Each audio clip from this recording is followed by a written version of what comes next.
करे बिना में स्वागत है। दोस्तों आज हम हिंदी का प्रैक्टिस सेट 7 लेके आए हैं।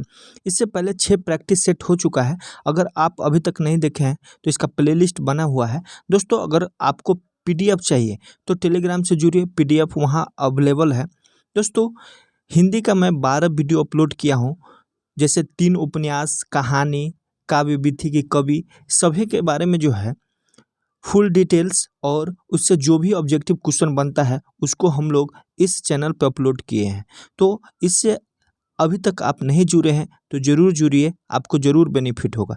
दोस्तों इस चैनल पे प्रैक्टिस सेट भी डाला जाता है 150 क्वेश्चन का, और हिंदी का भी प्रैक्टिस सेट डेली डाला जाता है। तो चलिए दोस्त अब हम स्टार्ट करते हैं। फर्स्ट क्वेश्चन है, बहुब्रीहि समास का उदाहरण कौन सा है? तो दोस्तों चतुर्भुज जो है ये द्विगु समास और बहुब्रीहि में भी आता है। चतुर्भुज का मतलब होता है, क्या मतलब होता है? 4 भुजाएं है जिसकी, तो भगवान विष्णु जी का है, तो ये बहुब्रीहि समास होगा। यानी तीसरा पद का ये अर्थ बताता है, कोई तीसरा पद होता है, तो इसलिए ये बहुब्रीहि समास है। अगर बहुब्रीहि ऑप्शन में न रहे तो ये द्विगु समास हो जाएगा। चार भुजाओं का समूह चतुर्भुज कहलाता है, तो ये द्विगु समास हो जाएगा। दोस्तों पंचवटी भी द्विगु समास है। चरण कमल और कुरपति, सर दोस्तों ये दोनों जो है कर्मधारय समास है। तो चरण कमल कौन है? तो कर्मधारय। कुरपति भी कर्मधारय है, ये भी कर्मधारय है। पचवटी कौन है? द्विगु समास। तो बहुब्रीहि ये बहुत ही इंपॉर्टेंट समास है। अगर ये ऑप्शन में आता है, दूसरा कोई भी समास हो और 2 समास बहुब्रीहि भी हो और कोई अन्य समास हो, तो हम लोग ऑप्शन में बहुब्रीहि की ओर जाएंगे। अगला क्वेश्चन है घनश्याम शब्द में कौन सा समास है? तो दोस्तों घनश्याम शब्द में जो है ये बहुब्रीहि समास है। अगर बहुब्रीहि ऑप्शन में न रहे और कर्मधारय रहे तो दोस्तों ये कर्मधारय भी हो जाएगा, लेकिन यहाँ ऑप्शन में बहुब्रीहि है तो बहुब्रीहि को हम लोग लेके चलेंगे। घनश्याम, घन के समान श्याम यानी श्री कृष्ण जी को कहा जाता है। अगर बहुब्रीहि ऑप्शन में न रहे और इसके जगह पर कर्मधारय रहे और बहुब्रीहि ऑप्शन में न दिया रहे तो हम लोग कर्मधारय की तरफ भी जा सकते हैं। तो घनश्याम कर्मधारय भी है, बहुब्रीहि है, लेकिन ऑप्शन में बहुब्रीहि है, इसलिए बहुब्रीहि। यानी घनश्याम किसको बोला जाता है? कृष्ण जी को बोला जाता है। अगला क्वेश्चन है कु जगह फोरा और ससुर वैद कहावत का अर्थ क्या है? दोस्तों इस कहावत का अर्थ क्या है? तो इस कहावत का अर्थ जो है धर्म संकट की स्थिति। अगला क्वेश्चन है केर बेर का संग होना का अर्थ क्या है? केर बेर का संग होने का अर्थ है विपरीत स्वभाव वाले का साथ साथ रहना। अगला क्वेश्चन है पशु चर रहे हैं, रेखांकित पद है। तो दोस्तों पशु के बारे में बताना है। पशु कौन है? तो ये जातिवाचक संज्ञा है। अगला है संज्ञाओं के साथ आने वाली विभक्तियों को क्या कहा जाता है? तो क्या कहा जाता है? तो विभक्ति को जो है विश्लिष्ट कहा जाता है। अगला है निम्नलिखित में से कौन सा शब्द सर्वनाम नहीं है? तो इसमें से कौन सा शब्द सर्वनाम नहीं है? तो 10 गुना जो है सर्वनाम नहीं है। यानी संज्ञा के बदले जिस शब्द का प्रयोग किया जाता है उसको सर्वनाम कहते हैं, यानी प्रोनाउन कहते हैं। तो उसने, कौन, कोई, ये सब सर्वनाम है। अगला क्वेश्चन है क्या आप घर भी जाएंगे वाक्य में रेखांकित, यानी आप क्या है? तो दोस्तों आप जो है ये सर्वनाम है। वह घर से बाहर गया, इस वाक्य में कौन सा कारक है? तो दोस्तों घर से बाहर गया है तो ये कौन सा कारक हो जाएगा? तो ये पदान कारक होगा। अपदान से करण से भी होता है, लेकिन घर से बाहर जा रहा है। अधिकरण कारक के चिन्ह है। तो दोस्तों इसका बहुत बार हम लोग चर्चा कर चुके हैं, 8 कारक का चिन्ह। तो इसमें में पर जो है अधिकरण में पर। धुंधला शब्द में विशेषण है। तो धुंधला शब्द में विशेषण क्या है? तो ये गुणवाचक विशेषण है।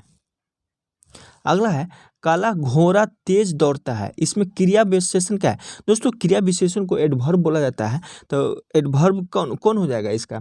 तो इसका जो है ये तेज हो जाएगा, फास्टली। चिड़िया आकाश में उड़ रही है, वाक्य में उड़ रही है क्या है? तो वाक्य में उड़ रही है अकर्मक क्रिया है। अगला है कर्म के आधार पर क्रिया के कितने भेद होते हैं। दोस्तों कर्म के आधार पर क्रिया के 2 भेद होते हैं।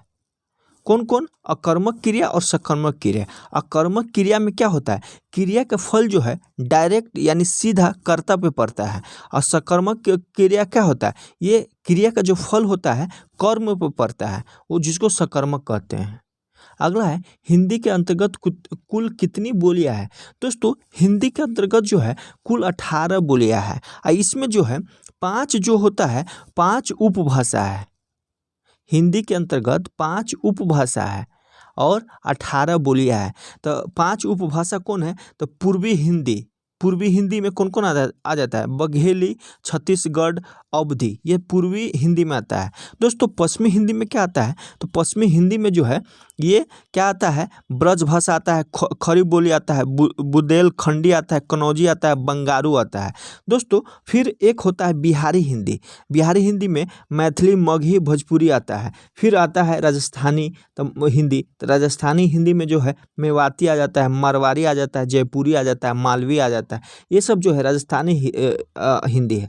दोस्तों एक पहाड़ी हिंदी होता है, तो पहाड़ी हिंदी में जो है गढ़वाली हो गया, कुमाऊँ हो गया, ये सब जो है पहाड़ी हिंदी है। तो आप याद रखिएगा कि हिंदी के अंतर्गत जो है 5 उपभाषा है और 18 बोलियां बोली जाती है। अगला क्वेश्चन है कवि सूर्यमल मिश्र की रचना किस भाषा में है। तो दोस्तों कवि सूर्यमल मिश्र की रचना जो है अहिरवाटी में है। अगला है राजभाषा संकल्प कब पारित किया गया। तो दोस्तों राजभाषा संकल्प जो है 1968 में ही पारित किया गया था। अगला है संविधान में कुल कितने अनुच्छेद संबंध जो है भाषा से है। दोस्तों संविधान में जो है कुल 11 अनुच्छेद है जिसका संबंध जो है भाषा से है। ये कौन सा भाग में दिया हुआ है, तो ये जो है 17 यानी ये 17 भाग में दिया हुआ है। इसमें जो है आर्टिकल 343 से लेकर आर्टिकल 343 से लेकर आर्टिकल 351 तक जो है इसमें ये भाषा का संबंध दिया हुआ है। दोस्तों इसमें 11 है, जैसे 343 का 1 में जो है हम लोग को क्या चर्चा है, तो हिंदी हमारे देश की राजभाषा है। आर्टिकल 343 में 1 में दिया है, 1 में। तो इस तरह से 11 जो है अनुच्छेद ये भाषा से संबंधित है। अगला है निम्नलिखित में से कौन सा तत्सम शब्द की जोड़ी नहीं है। तो तत्सम शब्द की जोड़ी कौन सा नहीं है, तो ये कौन सा नहीं है, तो ये दधि भात नहीं होगा। ज्ञान क्षेत्र ये है, मत्स्य मृग ये है तत्सम शब्द। रूबल शब्द किस विदेशी भाषा का शब्द है। तो दोस्तों रूबल शब्द जो है ये रूसी है भाषा का है, और जो आधिकारिक मुद्रा है रूस का रूबल ही है। क्या है, रूबल। अगला है निम्नलिखित में से अर्थ परिवर्तन की दिशाओं के प्रकार कौन कौन से हैं। तो अर्थ दिशाओं के प्रकार कौन कौन से है, तो ये अर्थ विस्तार, अर्थादेश, अर्थ संकोच, ये सभी है। अगला है भाव भी व्यक्ति के लिए आवश्यक है। क्या आवश्यक है दोस्तों, तो ये भाषा का ज्ञान होना आवश्यक है। अगला है रामचरितमानस नामक महाकाव्य की रचना शैली है। तो क्या शैली है, तो दोहा चौपाई शैली है। दोस्तों मैं फास्ट इसलिए बताता हूँ कि आपका टाइम कम इसमें लगे। जैसे 100 क्वेश्चन है तो 20 और 30 मिनट के अंदर हो जाना चाहिए। अगर आपका कॉन्सेप्ट क्लियर होगा तो इसमें क्या है, जस्ट टिक मारना है तो कम समय लगेगा, या तो डार्क करना रहता है, तो इसलिए थोड़ा सा मैं फास्ट चलता हूँ। अगला क्वेश्चन है विस्मय अस्थाई भाव किस रस में होता है। तो दोस्तों किस रस में होता है, तो ये अद्भुत रस में होता है, विस्मय अस्थाई भाव। अगला है बायोग्राफी लिटरेरिया का प्रकाशन कब हुआ था। तो दोस्तों इसका प्रकाशन जो है ये 1817 ईस्वी में हुआ था, और ये जो है लिटरेरिया जो है किसके माने किसका है बायोग्राफी। तो दोस्तों सैमुअल टेलर कोलरिज का है। क्या नाम है इसका, सैमुअल टेलर कोलरिज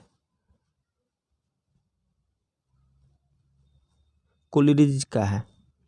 तो ये किसके बायोग्राफी है, लिटरेरिया, जो 1817 में प्रकाशन हुआ, सैमुअल टेलर कोलरिज का है। अगला है मूल सिद्धांत किस पाश्चात्य आलोचक का है। तो किस पाश्चात्य आलोचक है, तो ये जो है ये IA रिचर्ड्स का है। अगला है निम्नलिखित में से कौन सी पत्र की विशेषता नहीं है। तो दोस्तों कौन सा पत्र की विशेषता नहीं है? विनयशीलता जो है पत्र की विशेषता नहीं है। बाकी बात संलिप्तता, प्रेषक, ये पत्र की विशेषता है। दोस्तों थोड़ा सा और व्यू बढ़ेगा तो थोड़ा सा आमदनी होगा तो मैं और थोड़ा सा जो इंस्ट्रूमेंट की ज़रूरत है हम लेंगे और इसके बाद थोड़ा और वीडियो अच्छा बनाएंगे। अभी मेरे पास इंस्ट्रूमेंट की बहुत ही कमी है, इसीलिए थोड़ा सा प्रॉब्लम होता है। अगला क्वेश्चन है पुत्री के द्वारा माता को पत्र में संबोधन होगा, तो क्या संबोधन होगा? तो ये पूजनीय माता जी। अगला क्वेश्चन है डॉक्टर बच्चन सिंह ने विद्यापति को कहा है, तो क्या कहा है? तो ये अपूर्व के कवि कहे हैं। अगला है उद्भव को बरभागी किसने कहा? तो दोस्तों उद्भव को बरभागी जो है ये गोपियों ने कहा। अगला है तुलसीदास के दोनों पदों में किस रस की व्यंजना हुई है? तो किस रस की व्यंजना हुई है? तो ये भक्ति रस की व्यंजना हुई है। अगला है रामचरितमानस के रचनाकार कौन है? तो दोस्तों रामचरितमानस के रचनाकार जो है ये वाल्मीकि है। अगला है बिहारी की भाषा का नाम बताओ। दोस्तों बिहारी जो है बिहारी लाल की भाषा क्या था? तो बिहारी लाल की भाषा जो है ये मानक ब्रज भाषा था। जो खग हो तो बसेरो करो मिली कालिंदी कुल कंदब की डारन में अलंकार कौन है? तो दोस्तों इसमें अलंकार जो है ये अनुप्रास अलंकार है। अगला है भूषण के पिता का नाम था। तो भूषण के पिता का नाम क्या था? तो भूषण के पिता का नाम रत्नाकारी त्रिपाठी था। अगला है विद्यापति के श्रृंगार रस का आलंबन है, तो कौन आलंबन है? तो ये राधा और कृष्ण है। अगला है कबीरदास कैसी प्रकृति के इंसान थे? तो दोस्तों कबीरदास जो है ये घुमक्कर प्रवृत्ति के इंसान थे। सूरदास किस तरह का काव्य है? सूरदास किस तरह का काव्य है? दोस्तों सूरदास जो है ये गीति काव्य है। अगला है विनय पत्रिका में सर्वाधिक वंदना किसकी की गई है? तो दोस्तों विनय पत्रिका में सर्वाधिक वंदना जो है ब्रह्मा की गई है और विनय पत्रिका जो है तुलसीदास द्वारा लिखा गया है। भूषण का जन्म कहाँ हुआ था? दोस्तों भूषण का जन्म जो है ये कानपुर में हुआ था। और कब हुआ था? तो 1613 ईस्वी में।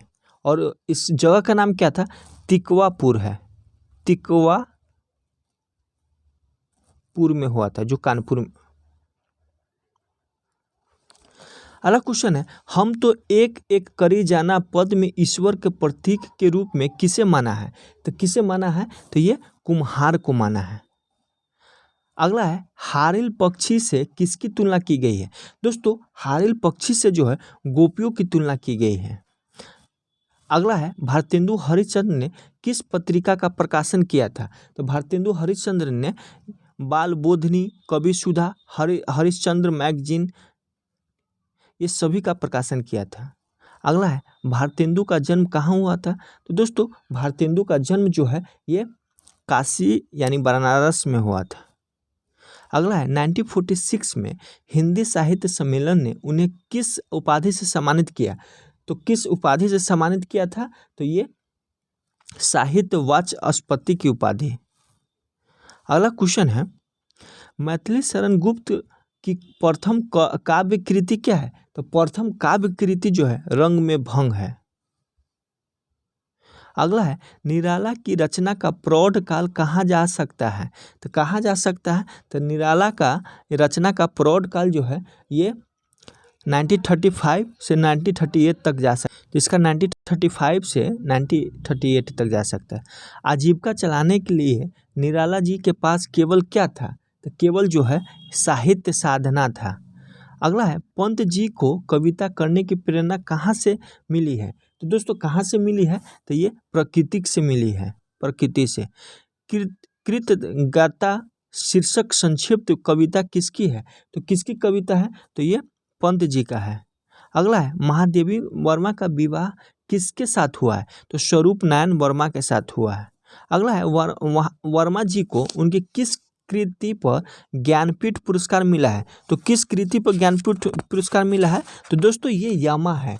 यमा जो है 27 अप्रैल 1982 को इनको ज्ञानपीठ के पुरस्कार मिला था। कब? 27 अप्रैल 1982 को।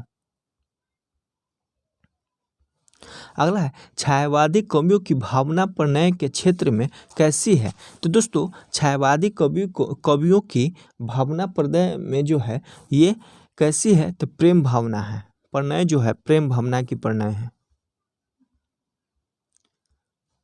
अगला है बचपन में जयशंकर प्रसाद का नाम था। तो दोस्तों बचपन में जयशंकर प्रसाद का नाम जो था ये झारखंडी था। अगला है निम्नलिखित में से रामधारी सिंह दिनकर द्वारा कौन सी कृति लिखी गई है? तो दोस्तों ये जो है सारा, जैसे हुंकार, रेणुका और इतिहास के आंसू, ये तीनों लिखा गया है। दिनकर जी राज्यसभा के सदस्य कब मनोनीत हुए थे? तो राज्यसभा के सदस्य जो है 1952 में ही मनोनीत हुए थे। अज्ञेय जी के नाम के साथ उपनाम अज्ञेय को किसने धारण करवाया था? तो दोस्तों ये स्वयं धारण किए थे।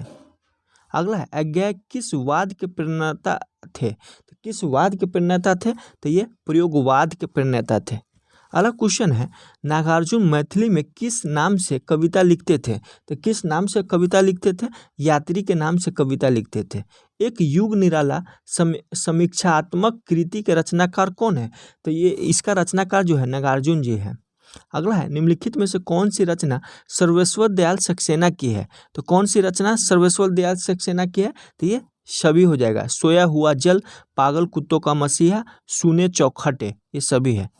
अगला है सर्वेश्वर दयाल सक्सेना का जन्म कहाँ हुआ था? तो दोस्तों कहाँ हुआ था इनका जन्म? तो इनका जन्म जो है ये बस्ती में हुआ था।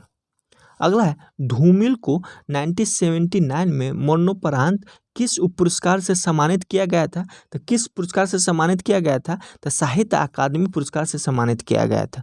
धूमिल की ख्याति कवि के रूप में बनारस में कब से मिलने लगी? तो कब से मिलने लगी? तो ये 1963 से मिलने लगी। अगला है गोदान की आत्मा है। तो दोस्तों गोदान की आत्मा क्या है? तो गोदान की आत्मा जो है होरी है। कमला के पुत्र का नाम क्या रखा जाता है? तो कमला के पुत्र का नाम जो है ये नीलोत्सव रखा जाता है। अगला है गयाधीन की पुत्री से विवाह करने के विषय में शहर के रहने वाले व्यापारी ने कितने रुपए मांगे थे? तो कितने रुपए मांगे थे? तो ये 15,000 रुपये मांगे थे। अगला है मुंशी प्रेमचंद का अन्य नाम क्या है? तो दोस्तों मुंशी प्रेमचंद का अन्य नाम जो है नवाब राय है। ये बहुत ही इंपॉर्टेंट क्वेश्चन है, इसको याद रखिएगा।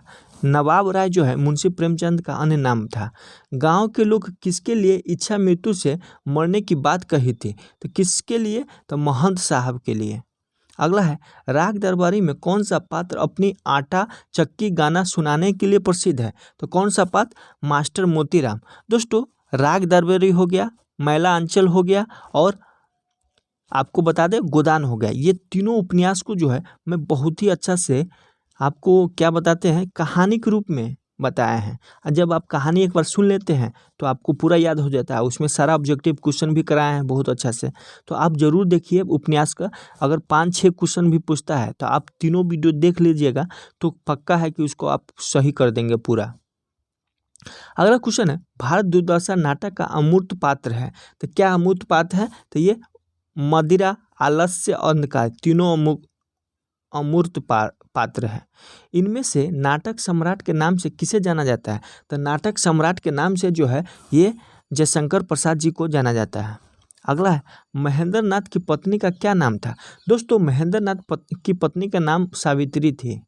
अगला है भारत दुर्दशा नाटक के दूसरे अंक का स्थान कौन सा है? तो दूसरे अंक का स्थान जो है शमशान है। दोस्तों मालूम है भारत दुर्दशा जो है भारतेंदु हरिश्चंद्र का लिखा हुआ नाटक है और यह जो है 6 अंक में लिखा हुआ है।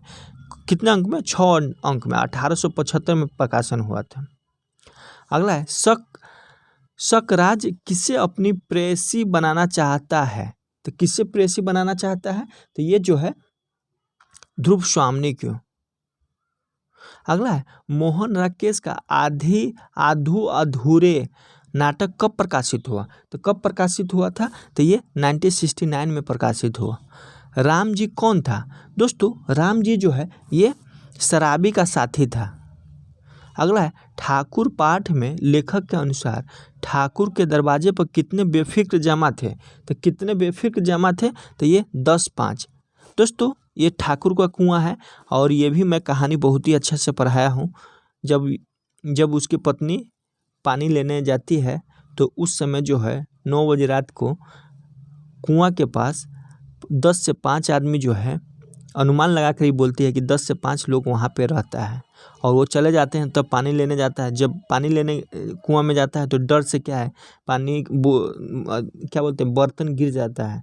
जब बर्तन गिरता है तो बहुत ज़ोर से आवाज़ होती है और जब आवाज़ होती है तो ये ठाकुर फिर बाहर निकलता है, डर से ये भाग आती है। बहुत ही अच्छा कहानी, आप एक बार ज़रूर देखिए मेरे वीडियो को।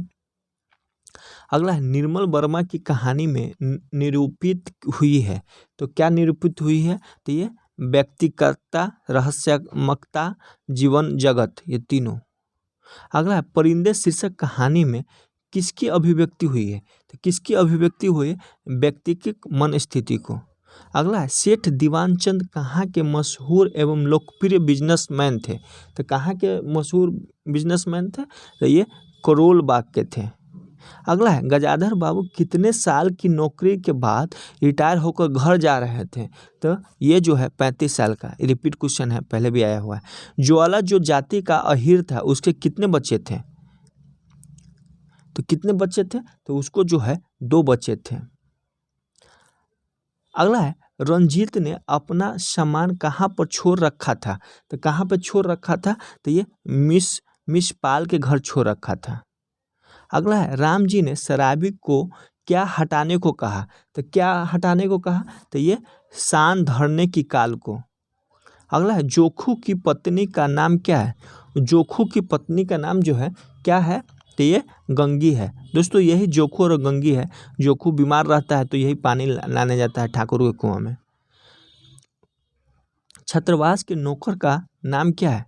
तो छत्रवास के नौकर का नाम जो है करीमुद्दीन था।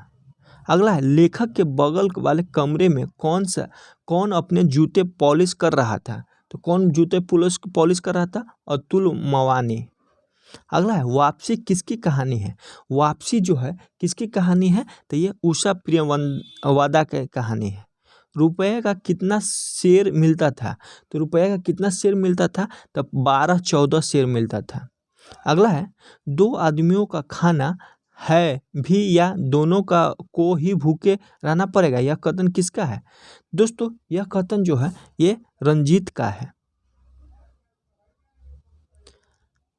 अगला क्वेश्चन है तुमसे खाना बनाने को किसने कहा था? यह कथन कौन किससे कहता है?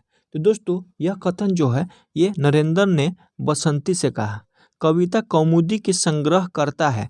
तो कविता कौमुदी के संग्रहकर्ता जो है राम नरेश त्रिपाठी है।